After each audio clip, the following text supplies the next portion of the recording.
আসসালামু আলাইকুম।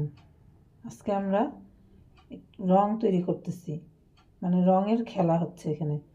কিভাবে কালো রংটা তৈরি করতে হয় সেটাই আপনাদের সাথে শেয়ার করব। প্রথমে লাল রং নিছি এবং যতটুকু পরিমাণ লাল রং নিছি সেই পরিমাণে আমি হলুদ রং দিছি। এরপর আমি নীল রংটা দিব। লাল আর হলুদে কিন্তু কমলা রংটা খুব সুন্দর আসবে। তারপরে আমরা এখানে কি বলো নীল রং। নীল রংটা অল্প পরিমাণে আছে। এবার আমরা নীল রংটা বের করি।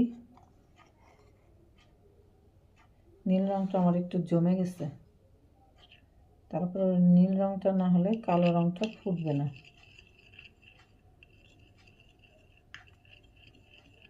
খুব ভালোভাবে মিশিয়ে নিতে হবে। আমি 3টা কাঠি দিয়ে রং উঠেছি যাতে একটা রঙের সাথে আরেকটা রং মিলে না যায়। এখানে যে কালো রংটা এসে যাচ্ছে, আরেকটু নীল কালার দিতে হবে। আর লালের সাথে আপনারা যদি হলুদ রংটা দেন তাহলে দেখবেন সুন্দর একটা কমলা রং আসবে। দুইটাই সমপরিমাণ দিবেন। আরেকটু নীল রং দিতে হবে। নীল রংটা আমার শেষ হয়ে গেছে এবং শুকিয়ে শুকিয়ে গেছে, তবু চলবে, অসুবিধা নেই।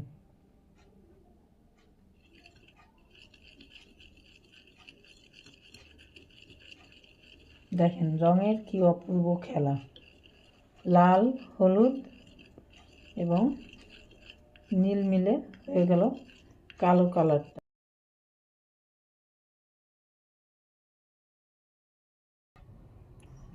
মোটামুটি কালো কালারটা এসে গেছে, একদম পারফেক্ট হয়নি হয়তো, বা আমার নীল রংটা একটু ঘন ছিল তো মেজারমেন্টটা ঠিক মতো দিতে পারিনি, তবু কালো কালার এসে গেছে। এটা দিয়েই আমাদের কাজ চলে যাবে ইনশাল্লাহ।